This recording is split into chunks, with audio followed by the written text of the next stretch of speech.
Everybody, thank you for tuning in to the J-Lowdown official vlog. Thank you for joining us. I'm back. I'm ready, better than ever. Yesterday, I was exhausted doing that vlog, so if I seemed a little bit of a low energy, that's why. I'm very excited that you've come back to join us. And just a reminder, you can comment underneath the blog posting if you have any sort of input to the stories we are going to be discussing today. And I'm just really excited to be back. I had my first official day today at Clear Channel Radio over at Light 98 with the incredible, wonderful, I cannot say more positive adjectives about this woman, Kat Simons. She's amazing and really, really, really cool and down to earth. So I'm so looking forward to working with her this summer.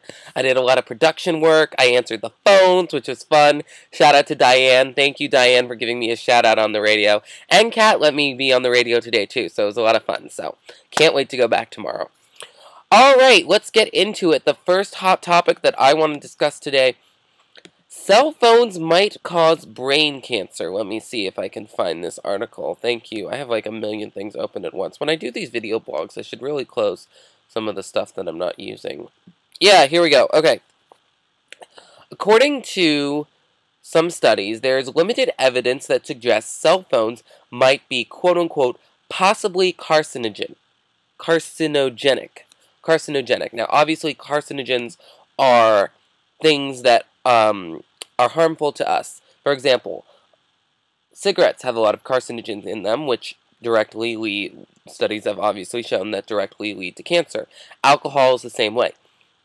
Cell phones, though, is something that people use on a daily basis and, frankly, don't really have necessarily that much of a choice that they use.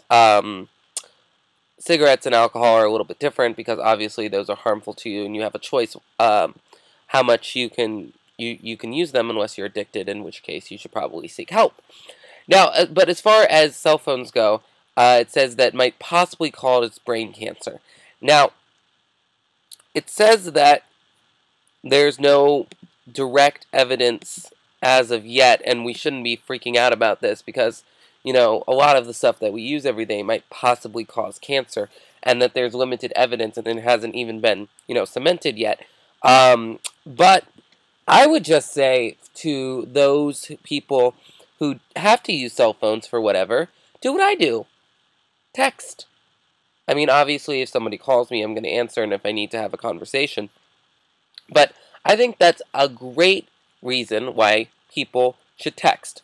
Not while you're driving, though, because Oprah will kill you. But, yes, text messaging I am all for and advocate of. Except while you're driving, of course. So, alright, the second hot topic, which I love this. Sarah Palin wants to eliminate all energy subsidies. This is coming as a direct response from Mitt Romney, who said basically that he wants to eventually phase out energy subsidies, but it has to come over time, and that we need the energy subsidies on ethanol and other sort of things that we use like gas and stuff right now. And Sarah Palin wants to eliminate that. Now, what I will say is that I am very much in favor of trying to switch to cleaner energy sources. However, as Mitt Romney stated, we need to phase this out gradually. Unfortunately, it can't be one blanket, you know, swoop. I would love for Miss Palin to do that, and obviously politicians do that all the time, make promises that they can't necessarily keep. But it's something that has to happen over time. I mean, Barack Obama did this with a lot of, you know, like with Don't Ask, Don't Tell, with DOMA, Defense of Marriage Act.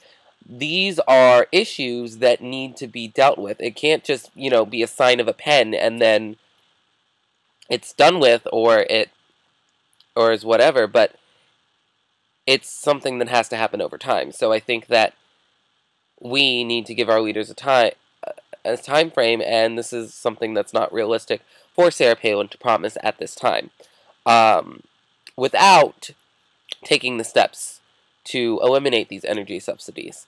So I would just say, Sarah Palin, it can't just happen like that. Although it's interesting. She seems to be getting a lot of press about her presidential run. Be interesting to see if she runs and gets the nomination. Anyways, so last story today. The Hangover 2 grossed over $200 million.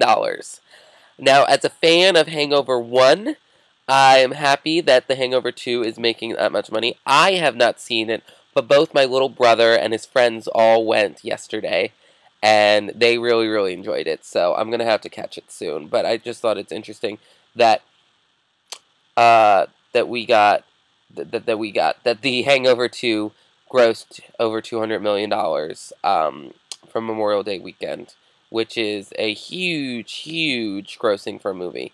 That puts it up with opening day for things like Titanic and Spider-Man and stuff like that. So, especially for a comedy movie. Comedies don't traditionally do well at the box office, at least initially.